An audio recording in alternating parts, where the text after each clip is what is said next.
துப்புரவு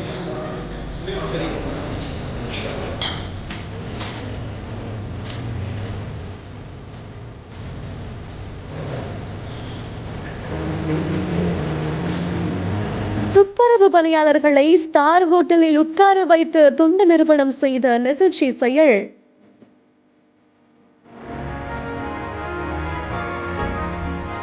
சாக்கடையில இறங்கி சுத்தம் பண்ற எங்களுக்கு இதெல்லாம் நடக்கும்னு நினைச்சு கூட பார்க்கல.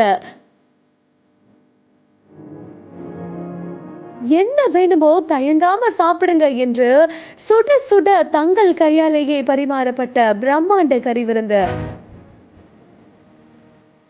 தஞ்சை மாநகராட்சியில் இருக்கக்கூடிய 51 வார்டுகள்ல பாதாள சாக்கடை பழுதை சரி செய்ய 100க்கும் மேற்பட்ட பாதாள சாக்கடை துப்புரவு பணியாளர்கள் வேலை பார்த்துட்டு வராங்க. இரவு பகல்னு கூட பார்க்காம போர்க்கால அடிப்படையில அங்க ஏற்படக்கூடிய பாதாள சாக்கடை பணிகளை உடனடியா செஞ்சுட்டு வராங்க.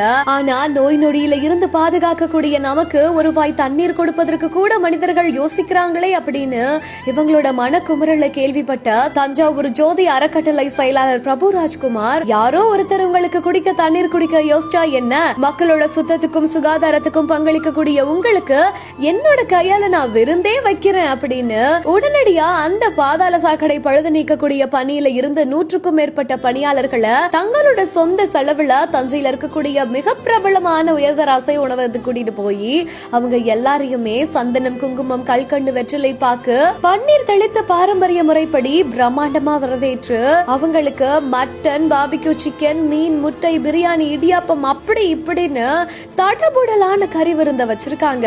இத பத்தி நீங்க என்ன நினைக்கிறீங்க அப்படின்ற உங்களோட கமெண்ட்ஸ எங்க கூட மறக்காம ஷேர் பண்ணிட்டு போங்க. டீசலுக்கு பதிலாக தண்ணீரை நிரப்பிய பெட்ரோல் பங்க் ஊழியர்கள். 19 வாகனங்கள் தண்ணீர் கலந்த பெட்ரோலால் சீசான சோகம்.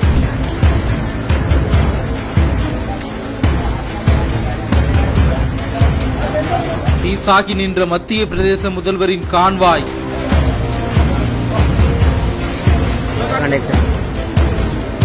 மத்திய பிரதேச மாநிலத்தின் முதல்வர் கான்வாயில் இருந்த வாகனங்கள் ஜூன் 26, 2025 அன்று ரத்திலம் மாவட்டத்தில் நடுவடியில் நின்று போனது. இதற்கு முக்கிய காரணமே டீசலுக்கு பதிலாக தண்ணீர் கலந்த எரிபொருள் நிரப்பப்பட்டதால் ஏற்பட்ட பிரச்சனையால் தான். மொத்தம் 19 வாகனங்கள் நின்றது. இதில் மாநிலத்தின் முதலமைச்சர் மோகன் யாதவின் காரும் அடங்கும். ரத்திலம் பகுதியில் உள்ள ஒரு எரிபொருள் நிலையத்தில் டீசல் நிரப்பப்பட்ட பின்னர் வாகனங்கள் சில கிலோமீட்டர்கள் சென்றவுடன் ஸ்டாப்பாகி நின்றது. அப்போதுதான் தண்ணீர் கலந்த டீசல் பயன்படுத்தப்பட்டதாக கண்டறியப்பட்டது. இது உள்ளூர் நிர்வாகத்தின் அலட்சியத்தை எரிபொருள் தரத்தில் ஊழல் சம்பவங்களையும் வெளிப்படுத்தியுள்ளது. இந்த சம்பவத்திற்கு காரணமான எரிபொருள் நிலைய உரிமையாளர் மீது உடனடியாக வழக்கு பதிவு செய்யப்பட்டு விசாரணை தொடங்கப்பட்டுள்ளது. முதலமைச்சர் மோகன் யாதவ் இது ஒரு தீவிரமான பிரச்சனை என்று கூறி குற்றவாளிகள் மீது கடுமையான நடவடிக்கை எடுக்கப்படும் என்று உறுதியளித்தார். மேலும் அந்த பங்கிற்கு சீல் வைக்கப்பட்டது. இந்த நிகழ்வு மத்திய பிரதேசத்தின் எரிபொருள் விநியோகத்தில் தர கட்டுப்பாடு மற்றும் மேற்பார்வையின் பற்றாக்குறையை வெளிச்சம் போட்டு காட்டியுள்ளது. இதனால் மாநில அரசு எரிபொருள் நிலையங்களில் தர ஆய்வை தீவிரப்படுத்த உத்தரவிட்டுள்ளது.